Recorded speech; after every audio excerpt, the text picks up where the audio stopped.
Good evening. In this broadcast, the information program Time. The President of Russia, Boris Yeltsin, has left today for Almaty to participate in the regular high-level meeting of the CIS countries. Although the meeting will begin on the 10th of February, the head of the Russian government, as all his colleagues, incidentally from the Commonwealth countries, decided to arrive in the Kazakhstan capital in advance.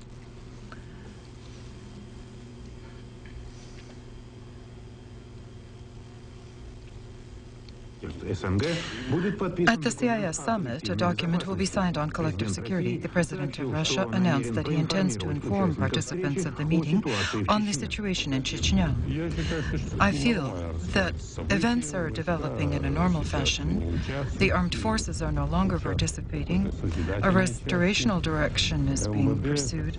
The divisions of the Ministry of Internal Affairs and small groups are continuing to disarm the small groups of 5, and the ministries are now involved from the point of view of communications and housing construction. Business is being established, and of course not right away, because for such a long time they lived essentially in subhuman conditions for 3 years and even more. And of course to establish everything quickly now will not be possible. But we've begun. What do you think? Can the situation in Chechnya negatively influence the further integration of the CIS? Judging from the fact that we, at this time, had just signed the most powerful document, and you know about this, with Belarus and Kazakhstan, that is, we have embarked on a deeper integration. So this indicates the opposite. This was how the capital of Kazakhstan, Almaty, looked today, the selected venue for another meeting of the heads of state of the CIS. By evening, all the heads of state had arrived, except for the leader of Turkmenistan, Saparmurat Niyazov, who, as we were told in the executive secretariat of the CIS, is ill. In the summit of the heads of state, the Turkmenian side will be represented by the chairman of the Supreme Soviet of that republic. Tomorrow, the heads of state will examine packages of documents connected with the agreement on collective security. In the center of attention also will be a block of economic projects aimed at strengthening the legal foundation of the economic union of the Commonwealth. Among other important documents which are to be examined and adopted in Almaty, one would like to single out the pact to support peace and stability in the CIS, included in the agenda by the host of the meeting, the President of Kazakhstan, Nursultan Nazarbayev. He feels that this document is intended to strengthen the still shaky foundations of the Commonwealth.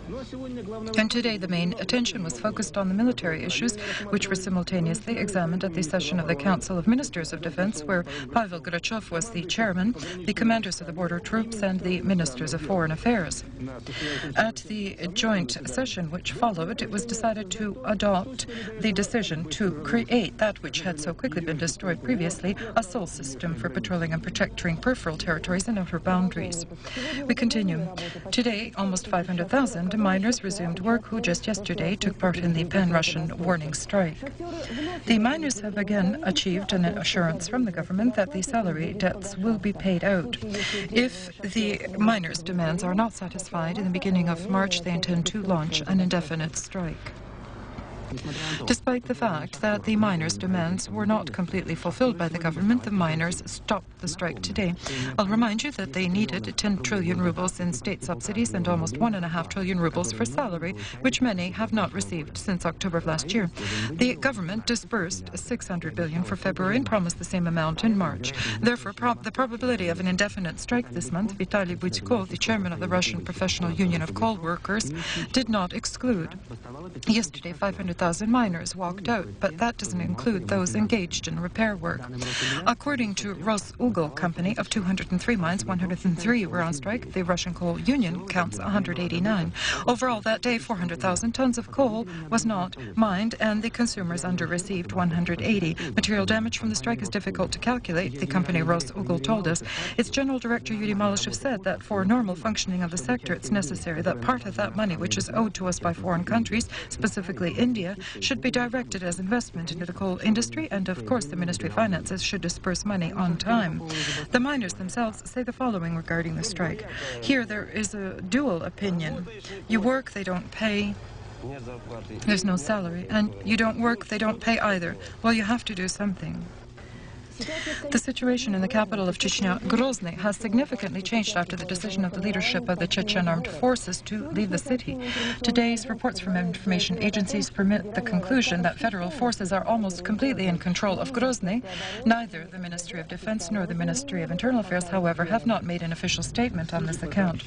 Judging from reports from Chechnya, Grozny today totally went under the control of federal forces. The Dudayev headquarters relocated somewhere into the suburbs, where the representative of the headquarters refused to say, but cautioned that that doesn't mean the surrender of Grozny. According to him, mobile groups scattered throughout the city will still muddy the waters for the new Chechen administration and internal affairs forces, who must restore order after the departure of the regular army. Evidently, this explains the arrival in Chechnya of the Minister of Internal Affairs, Viktor Yedin, where he met with the elders and expounded on his point of view on the course of events. We're very interested so that the respected elders and the clergy leadership would conduct this work as quickly as possible in all regions of Chechnya, and so that we could convey everything to those organs of power in Chechnya who will be supported by the Chechen people and who will work for the sake of the Chechen people. But if life in Grozny is more or less proceeding to settle, in Argun and the regional center Shali, combat is underway. Federal forces are deploying artillery and aviation. The infantry is standing still to avoid unnecessary casualties. And now, finally, it has become clear that since the beginning of combat in Chechnya, Dudayev had an army of 100,000 equipped with the most contemporary weaponry, including tanks and planes. This information was distributed by the head of the government press service, Valentin Sergeyev. It's difficult to understand why the Minister of Defense, Gorbachev, didn't know about this when he promised to take Grozny using 2 paratrooper battalions in only 3 days. Chechen intelligence even today demonstrates far more awareness. The correspondent of Tartas was shown even a map from the General Staff which showed that federal forces planned to overtake Chechnya in 3 circles. And yet, despite the boastful statements of Dudayev himself and his entourage that the federal forces would never completely take control of Chechnya, the resistance of the gunmen is subsiding, arsenals are dwindling, and there are no new supplements arriving, although the Dudayev forces are prepared to pay for weapons, even with their own extremely expensive automobiles. One Chechen offered a correspondent from the agency Radar to find a buyer for a Rolls-Royce, a couple of Mercedes-Benzes, and a Jaguar, or to exchange them for Stinger missile systems in order to shoot down planes. Incidentally, this is not surprising. What is surprising is that how in this small and industrially immature country, in 3 countries, such colossal means have been accumulated. After successfully overtaking the River Suncha, subdivisions of the Western forces, commanded by the General Ivan Babichev, broadened their advance in the southerly and southeasterly directions of Grozny. May God grant health to the commander of our division, Lieutenant General Babichev. He led us almost right up to Grozny without any losses, almost without losses, and those losses which occurred, well, that is how it goes in the course of war. The man is good. With the capture by federal forces of strategic objects in the center of the city, resistance by unlawful armed groups acquired a new form. Chechen gunmen have assumed tactics of partisan war, actively deploying snipers. Now, these white-stalking mercenaries, we know for sure they have Italian 9mm rifles. And this thing penetrates walls without a buzz or a whiz, as they say. The boys are working, despite everything, storming buildings and homes, organizations everywhere where there are strongholds. As previously in the rear, at the flanks of the federal forces, a large quantity of small mobile Dudayev regiments are active, and their actions are of a chaotic and unpredictable nature.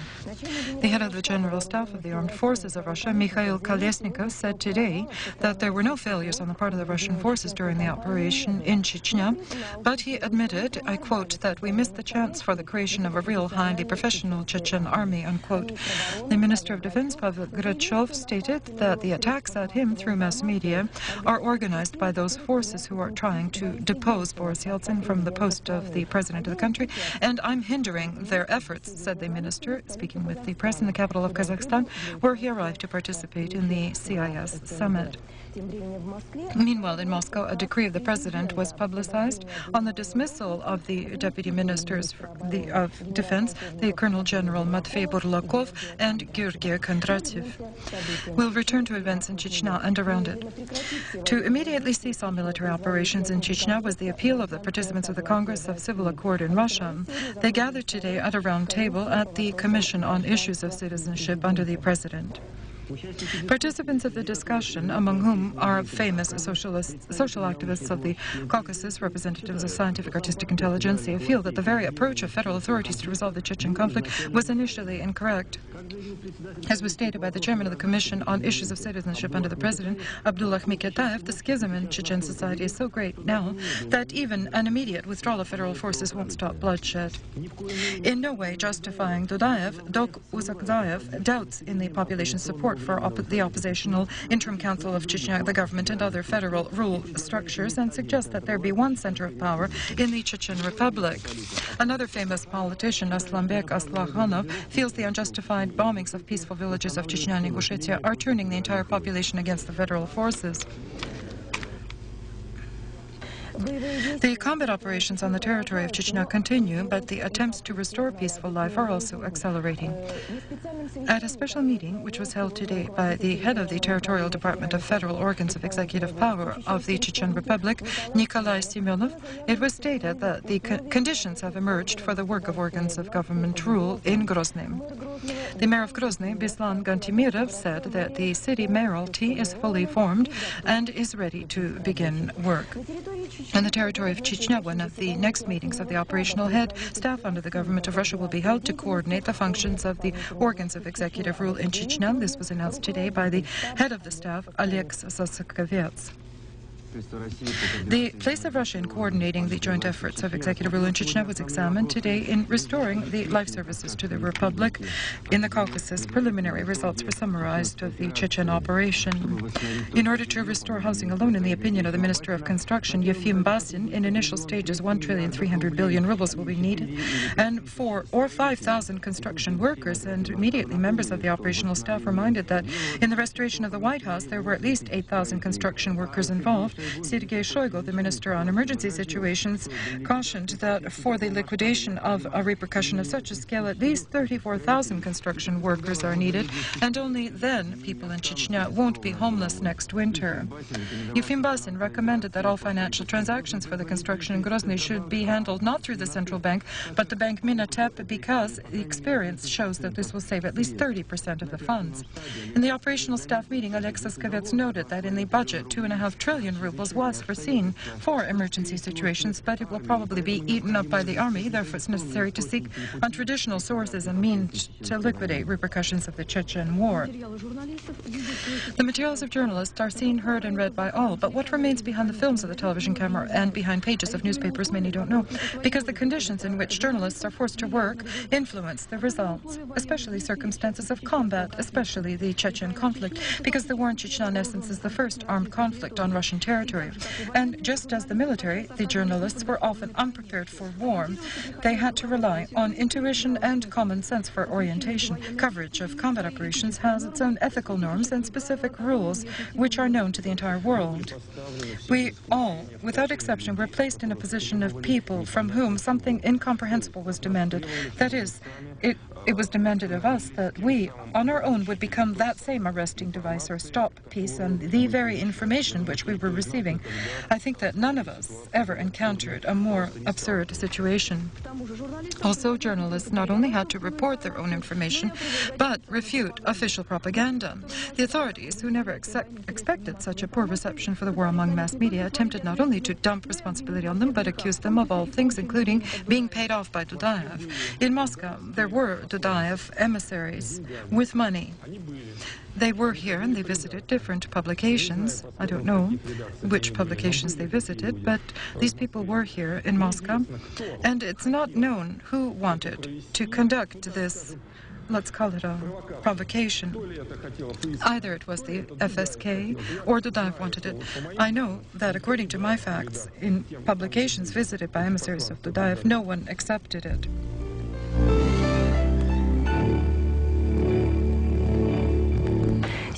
Today in the Kremlin, the President Yeltsin and the Chairman of the State Duma Ivan Rybkin met.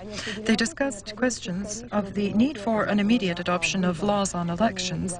In the opinion of Ivan Rybkin, the foundation of that law must be the phrase, the Constitution, pursuant to which the Federative Council is formed from heads of executive and legislative rule of the subjects of the Federation. That is, the Federative Council should consist of 178 members, and hence there will be a constant rotation of Federative Council members in order that elections of heads of branches of rule on location should be held at different times.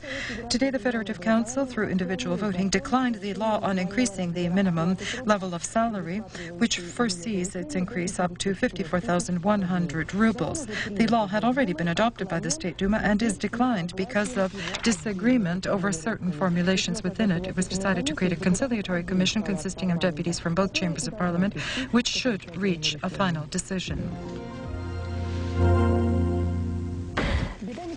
It never rains, it pours, and today probably these words were repeated often by residents of Khabarovsk first when they discussed possible reasons for the ammunition explosions at the time they were being disposed of at the polygon. This tragedy took 8 lives, and only one day after the accident on the thermal line, causing thousands of residents to be without light or heat. He details of these occurrences in the report from our correspondent. This occurred here, in the area of the 34th kilometer of the outer route Khabarovsk-Komsomolsk in Amur.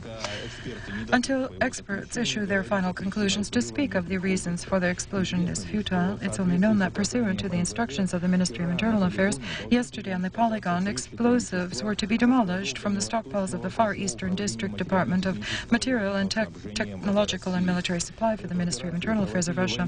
This operation was conducted by the military personnel of that department and employees of militia regiments of special designation of the Internal Ministry of the district located in the Rim. Employees of the Khabarovsk Amon squads were not novices in diffusing ammunition, yet during the work, as witnessed by patrol soldiers of the polygon, 4 consecutive explosions were heard. Their power is evidenced by the fact that windows were blown out even in the soldiers' barracks located 200 to 300 meters from the center of the explosion. 4 military personnel of the Far East Department of Material and Technological Supply were killed, and 4 employees of the Khabarovsk Amon services. Early this morning in Khabarovsk, a major accident occurred in the city's heating system. A water line of one of the city's thermal electrical stations was damaged. Without heat or hot water and cold water were more than 200,000 residents of Khabarovsk. Currently, it is dead of night in the city. However, restorational work which is proceeding is in full force. There is no danger to the functioning of the number 1 thermal electrical station. Its aggregates are operating normally because the station is fed by a contingent reserve water line, yet emergency services don't risk to give schedules or time limits for the restoration of the thermal electrical supply. 4 passengers died. 11 people were taken to hospital as a result of a crash last night of a train, Moscow-Kiev. This occurrence happened on the line Kaluga-Bryansk. We just received video material from which you can learn the details and reasons for the catastrophe. The tragedy occurred today at 1:30 at the crossing of the route Sukhinichi and the main Zhovodovka as a result of the collision of 2 passenger trains. It was verified that by 6 a.m. the movement of the trains resumed on the accident stretch. According to preliminary facts, the reason for the railway tragedy was the train headed from Moscow to Kiev en route to Kiev. While making the run, its electric locomotive malfunctioned, and it was the reason for its stoppage. The train following it, Moscow-Khmelnytsk, crashed into the standing train. Rescue services of the district are doing everything possible to liquidate repercussions of the tragedy. Unfortunately, the names of the casualties, the 2 men and the 2 women, have not yet been established. 1 of the 4 seriously injured underwent surgery. According to information we have at this hour, 40 people were injured. To speak of the extent of material damage is early. It's yet being established. The electrical contact on the branch Sukhinichi-Zhovodovka is not recharged. Brigades are at work. In the area of the accident, there are various forces of civil defense, including 2 bridge trains. One is from Kaluga, one is from Bryansk. The tragedies and catastrophes are usual causes for alarm, but not just they. To date, it was considered that the anxiety disturbances were indigenous to capitalist societies. In any case, in every developed country, there's 4% of those afflicted with the illness. For the former USSR, this ailment was almost unfamiliar, but Russia, in its transition to the market, has already encountered it. And if we're transferring to a free market economy, the number of people afflicted is not 4% as in the world, but a minimum of 10, and this figure is minimized. How do you feel in this current life? There's disturbance and uncertainty. In the new times, it's complicated, under constant tension. A regular doctor conscientiously examining the patient will find you healthy, but that doesn't make things easier. There's pain in the heart, nausea. These sensations are all objective. Therefore, the Ostankino 33rd Hospital in Moscow for the first time singled out these patients into a special category. Usually, the affliction sets in after the age of 30, and the most frequent among intelligent and educated people. For them, stress disorder threatens their capability to work. There are pains in the area of the heart, constant fear. Such symptoms, they complicate the tempo of your life, your active life, and including your work. The isolation of these stress disturbances is the basic work of psychologists, with each person individually, not considering the time factor, because to find the causes means to help define the proper medication. Computer study helps to define the level of affliction. Everything taken in entirety, the goal is to restore the person to life and let the patient go on suffering in his life. This is not a psychiatric form of a disorder in a person, but it needs psychotherapeutic correction because the development of psychological properties of the human is helpful to stabilize and acquire a normal lifestyle. In the unit, there are 50 beds. They're always filled. Half of those who come are treated as outpatients. There are 12 doctors, 6 psychotherapists. That's not much, but stress disorder is social and is the prelude to more serious ailments. Today, we must help the 1/10 of the population so that later we don't have to treat the entire society. By 90%, a human perceives his environment through his eyes. 10 is through the rest of the sensory organs. Ophthalmologists say sight is a small oasis of light in the endless ocean of darkness. Against one of the most serious eye disorders, glaucoma, no one, unfortunately, is insured. It's sufficient to say that 1.5% of the adult population suffers from it. Often, neither the scalpel nor laser help. And just recently, in the 15th City Hospital of Moscow, in the Eye Diseases Department, together with the European Glaucoma Center, an original operation was developed. In order to normalize the pressure within the eye, the surgeon facilitates release of the liquid using a cystatic agent, which introduces a control factor in the procedure. The effect, even for those who've been operated on several times, is to see again. Why do I speak so calmly about this new operation? The thing is that, apart from us, it's used in the entire world, and our results and the results of our foreign colleagues coincide with each other. Physicians today are forced to think, unfortunately, not just about new directions and new methods of treatment.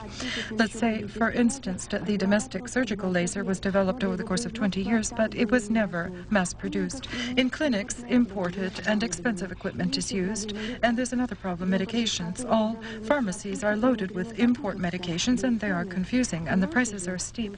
Ours, including the most vital ones, disappear immediately. Specialists are convinced that if we don't stimulate the domestic pharmaceutical industry, one could simply lose everything.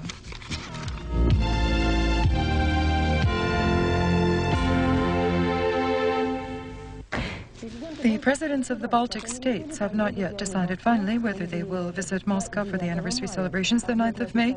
They haven't responded to the official invitation of Boris Yeltsin yet, but the president of Latvia, Guntis Ulmanis, after meeting with the leaders of Estonia and Lithuania, announced that on the 9th of May either all 3 Baltic state presidents will come or none of them. Today, arriving in the United States on an official visit is the Chancellor of the FRG, Helmut Kohl. He met with the President, Bill Clinton. The main topic of discussion was the future of Russia and the broadening of NATO.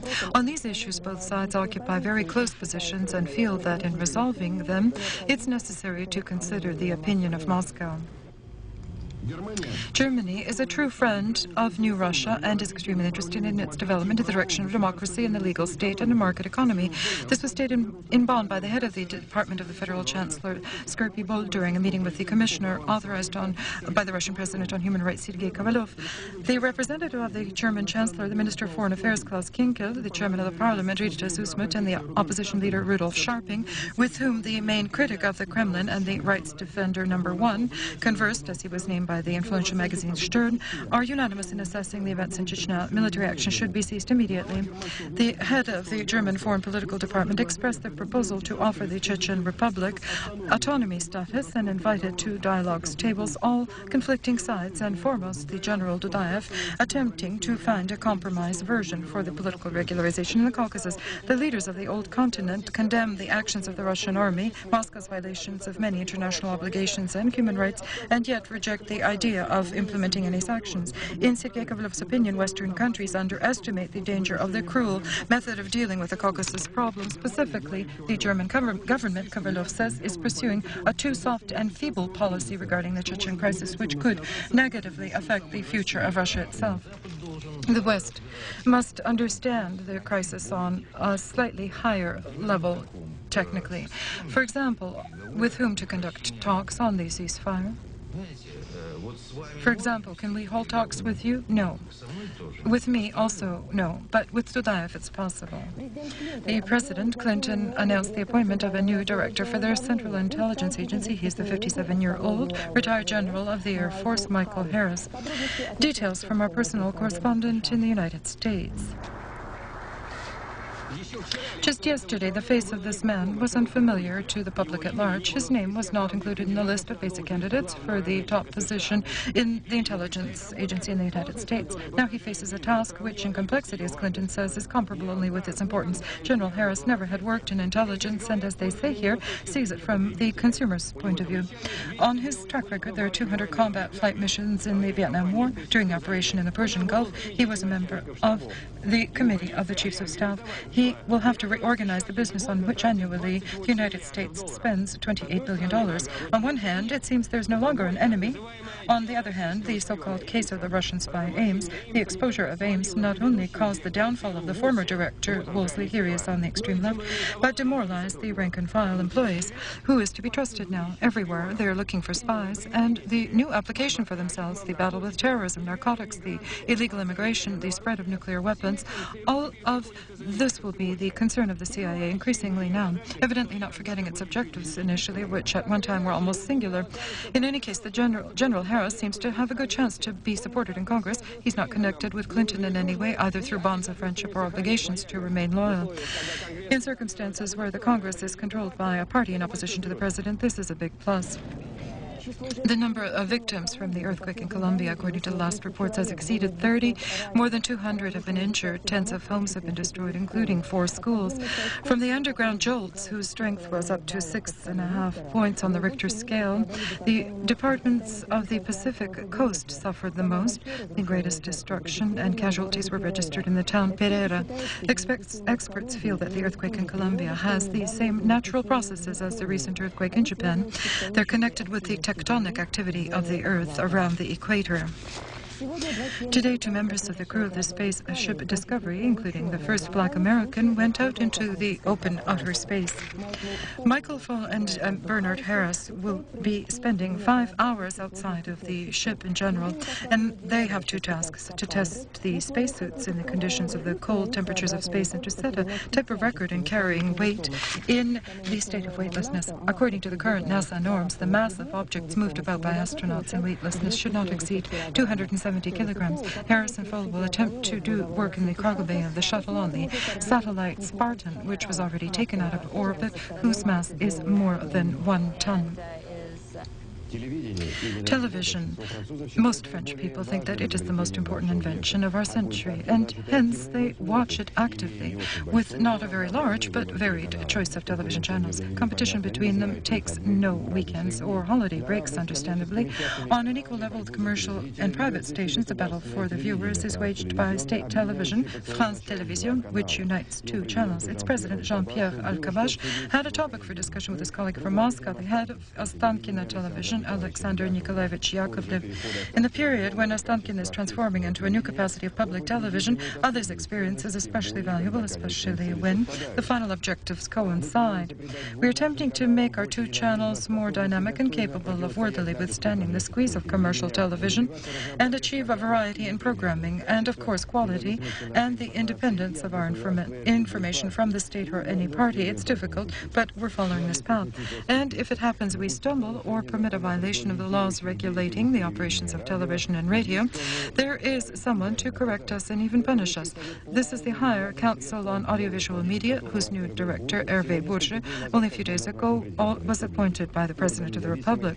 The organ is an independent organ regulating the interaction between television, radio, and the public. Everything broadcast here is recorded and checked for example, violations of the law in broadcasts. Some may say it's censorship, but no, everything is in the framework of democracy and observing the freedom of speech, excluding complete permissiveness, and the control of an impartial body is indispensable here.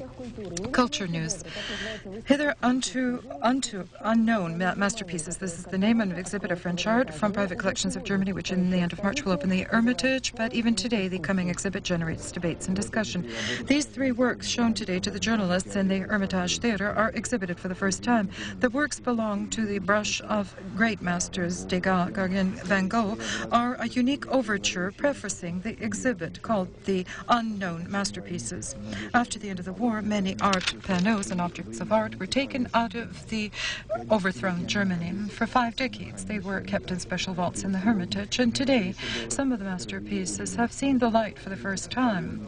The restorationists had the most difficult mission, that was to prove the authenticity of these works. And in the Louvre, there are several preparatory sketches by Gauguin, where even the names of the two sisters are written, depicted by the artist. The Degas work, The Square of a Court, in all monographs, was recorded as having perished. And since these and many other works prior to the war were in the private collections of Germany, today debates flared up whose property they actually are. The director of the Hermitage, Mikhail Piotrovsky, said that until such time that legal norms are defined, it's early to speak of this. So, after the war, from the Hermitage, for example, 800,000 objects were handed over, including the famous Pergam altar and to the ancient Egyptian museum, etc.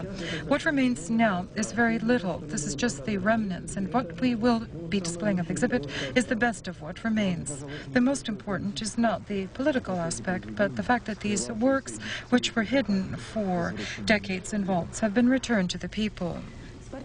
The sports information will complete our broadcast. Ilya Kukin will acquaint you with it.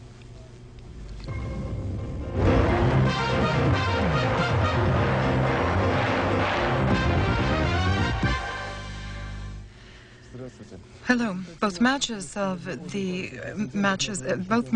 competition for the title of the World Championship in the FIDE version ended with results. Gatukamsky beat Valery Salov and entrenched his leadership in the match 2.5 by half a point. And Boris Gelfand, playing the white pieces, beat Anatoly Karpov and moved ahead 2-1. The next match is to be Friday. The Army basketball team have improved their chances to continue competitions for the European Cup among club teams. Yesterday evening in the Italian Pesaro, they beat the hosts of the club Scavalini 92-75. Basic rival of the Army team, the Israeli Maccabi, is playing today with the Olympia from Ljubljana, but the decisive match will be between the Army and Maccabi the 16th of February in Moscow. The Italian Milan holds the European Super Cup title after winning in the second match at home over the London Arsenal. The score in the end of the first time was opened by Bobin. In the middle of the second, Marsala scored again, and 2-0. Milan is the only club of Europe which won the Super Cup 3 times. NHL news. The only team which continues to proceed without defeat is the Pittsburgh Penguins. The Stanley Cup holder, the New York Rangers, is improving gradually its matters after an unsuccessful start. Yesterday, the New York team beat Washington 5-4. The defense player Sergei Zubov played excellently, a goal and 3 precise passes. A few tennis tournaments in the ATP series are underway on 3 continents. In the United States, the cream of the American tennis world gathered. Now, in the second round with no problem are Andre Agassi, Jim Courier, and Michael Chang. In Marseille, Evgeny Kafelnikov also is in the second round, defeating the Dane Kenneth Carlsen, the most prestigious tournament in Dubai. Yesterday, victory in the starting match was held by the first player of the tournament, Sergei Bruguera. Among the seeded, there are losers as well. The Austrian Thomas Muster lost to Pet Cash, the famous Australian veteran.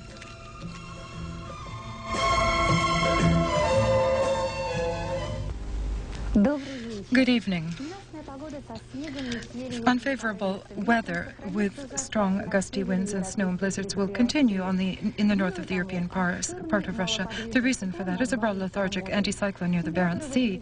Temperatures in that region -5 to 10, in some places as low as -15. In the Volga-Vyat central area, variably cloudy skies with brief periods of snow -3 to 8 degrees. In the northwestern area and in the Baltic countries, variably cloudy skies with some patches of snow during the day from -4 to +1. In Belarus, there will be some light snow, temperatures around 0.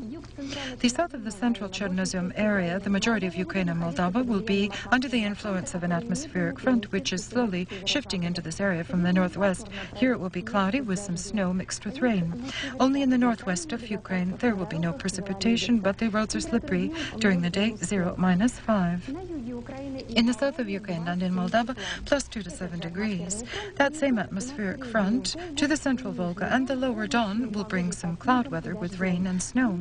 During the day, 0 -5. In the Rostov area, as high as +7.